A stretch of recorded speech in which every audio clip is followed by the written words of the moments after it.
thử thách build PC tại nhà. Ok anh em, bây giờ bắt đầu mình build PC nha. Đây là toàn bộ linh kiện mà mình đã đặt mua về từng món nhưng mà gác về cái PC này. Ok, rồi mình lựa chọn cho nó một cái vỏ khay trong suốt kính cong nha anh em. Loại này rất là đẹp và giá cũng rất là rẻ thôi. Mình tiến hành mình sẽ tháo những cái con ốc ra trước, tháo những cái mặt kính ra để một bên. Đây là toàn bộ những cái khay PC mà mình đã chọn.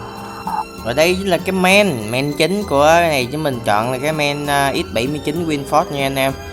Đây, tản nhiệt mình dùng cái tản nhiệt K400 này thôi. Rồi giờ mình tiến hành tháo ra rồi mình sẽ lắp vô. Rồi đây chính là thành quả sau khi mà mình đã lắp cái tản nhiệt vô nha anh em. Nhớ là phải bôi keo tản nhiệt nha.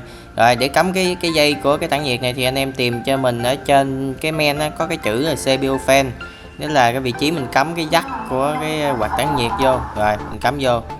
Rồi cái nguồn sử dụng cho nó là mình sử dụng cái nguồn 450W nha anh em. Anh em để ý có 4 cái vị trí để mình bắt ốc cái nguồn này vô cái khay nè. Rồi mình tiến hành mình bằng ốc vô thôi. Rồi sau đó tiếp tục mình sẽ lắp cái card tê này vô nha. Cái này mình không biết gọi là cái gì, nó giống như cái card tê xe máy, mình gọi là cái card tê nha.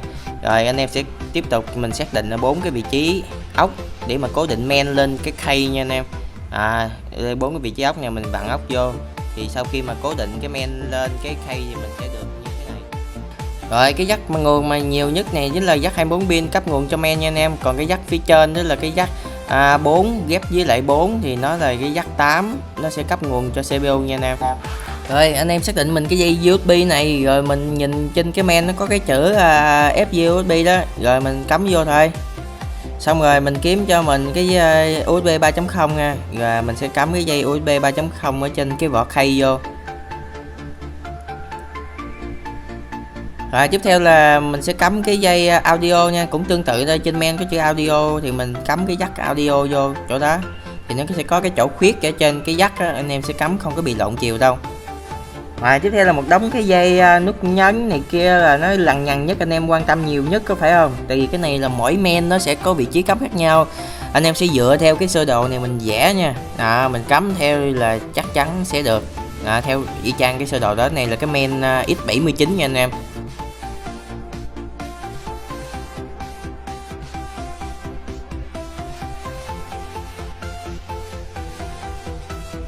Rồi mình tiến hành mình khui cái card đồ họa mình vô nha. Cái card đồ họa này mình sẽ cắm vô trong cái main, rồi mình sẽ dặn ốc vô. Tại sao mình đặt lại cái hướng gió như vậy? Nó có mục đích đó nha anh em. Đây là cái card Vega này, cái gió, cái cánh quạt nó sẽ hút gió ở dưới lên, nên là mình bắt buộc phải gắn cái quạt ở trên vỏ PC ở dưới này, nó phải hút gió lên cùng chiều với lại cái quạt của cái Vega.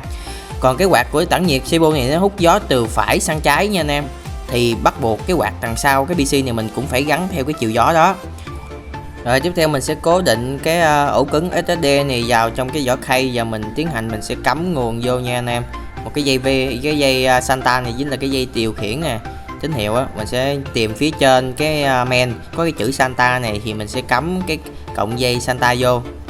Và đây là cái RAM 16GB là mình đã chọn cho cái cấu hình máy này, mình sẽ ưu tiên đặt phía trước cái fan CPU, tại vì gió nó hút vào nó tản nhiệt CPU, đồng thời nó sẽ tản nhiệt luôn cái RAM của mình.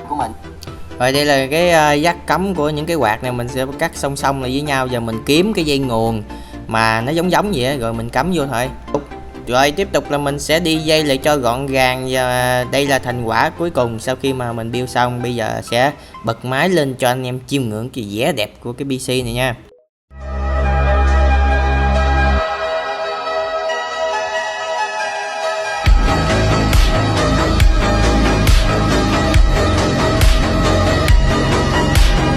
Rồi bây giờ mình sẽ bật máy lên coi nó chạy ngon lành luôn nha.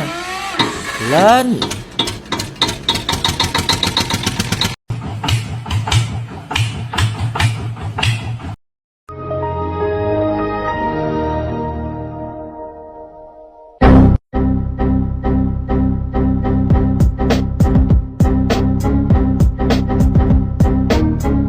Này, bố mình nhịn được lâu lắm rồi đấy chứ.